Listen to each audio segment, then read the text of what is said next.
Nobody talks. Yeah, shut up.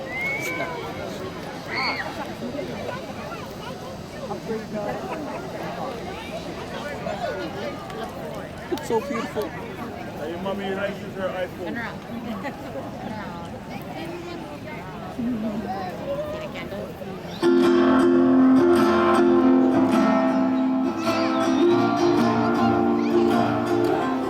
I relay for the camaraderie. It's a way that our community gets together. We celebrate surviving cancer. We remember people that we lost to cancer. And we also recognize our caregivers who have taken each step with us in our journey. As a survivor, a caregiver, and a person who lost someone to cancer, this is one way we can fight back.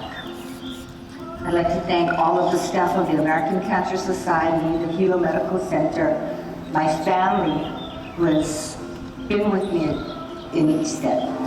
When you take the stars from the sky, there'll be no night.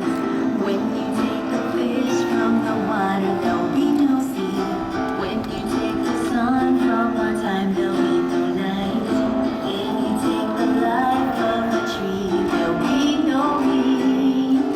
Some say another rainbow will find its way. Someday another rainbow will come and stay. Whatever the rainfall, there's another rainbow. See it all through the gray cloud. There's another rainbow. I do Relay for Life for many reasons.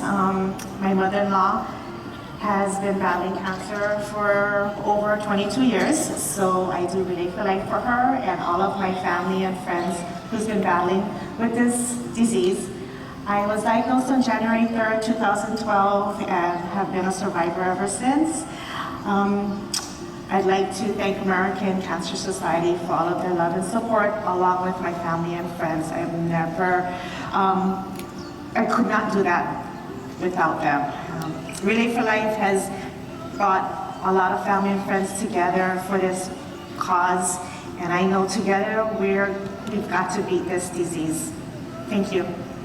I'm walking this year for the Relay for Life, as I've done in the years past, because I have a lot of family, loved ones who have passed away from cancer, and I walk for them in their memory, and I enjoy meeting new friends, and I walk with the group called We Are Friends, and most of us work at the hospital, medical center in the housekeeping department, and we enjoy each other's company.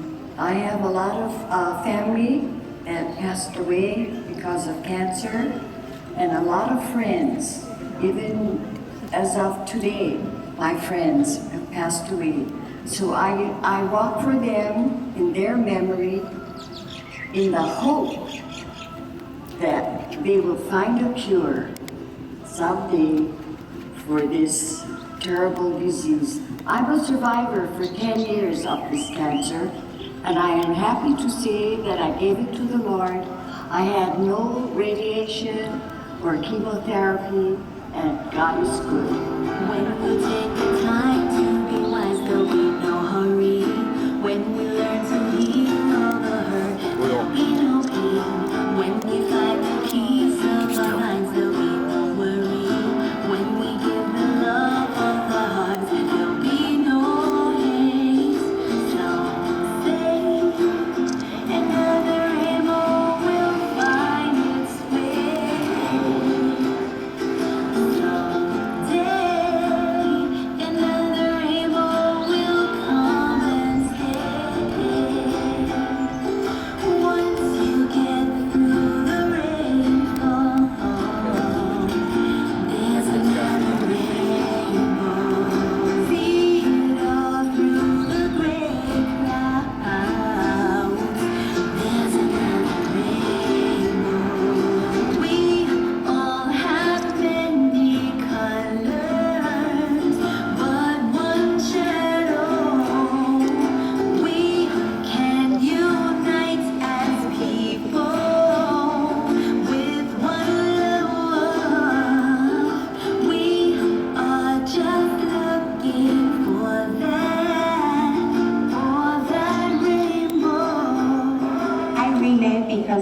breast cancer survivor.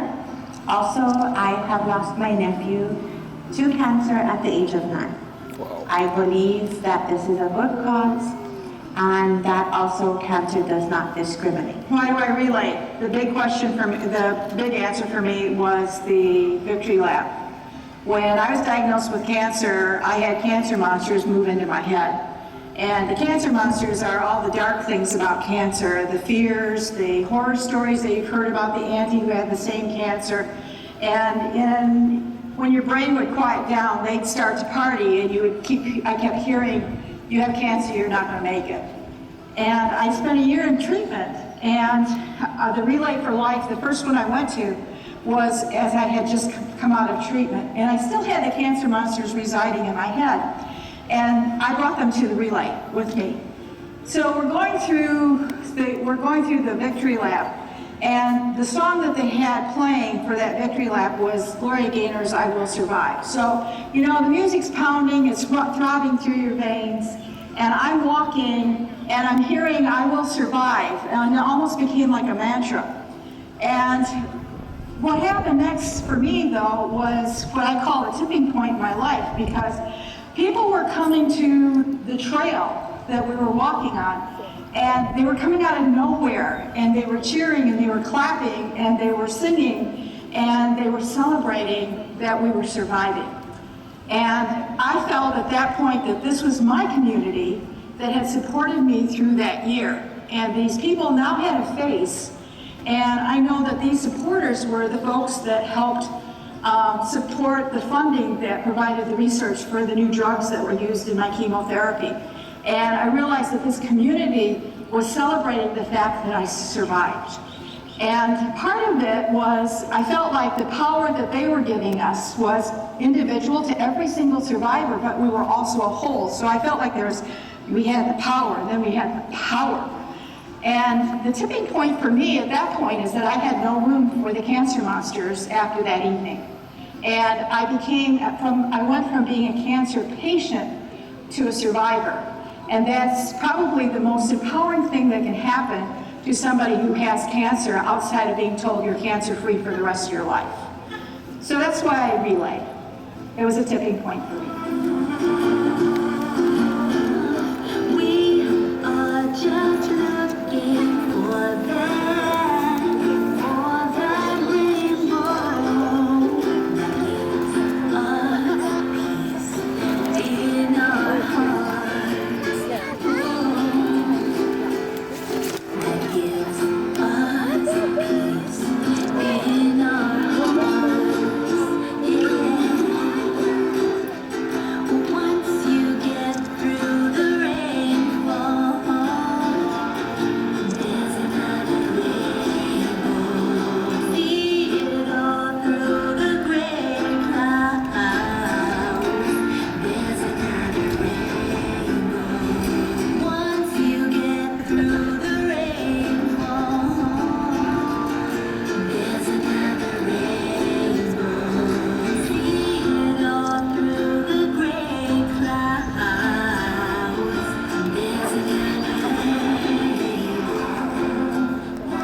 I relate because I want to celebrate the great gift of life from God and to be with family that we share the same experience and we go through the same life experience.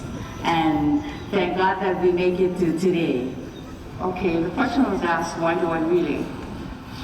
When relay was life event was held at Hilo High School track field, I was part of the Hilo JCs that supported the event at that time. In 2002 to 2010, when the event was taking place at the Wong Stadium, Nania's Volleyball Club was asked to park cars for the event. Each year, after more people participated, I met so many wonderful people. Two of my siblings are ovarian cancer survivor and prostate cancer survivor. In 2013, I was diagnosed with first stage breast cancer.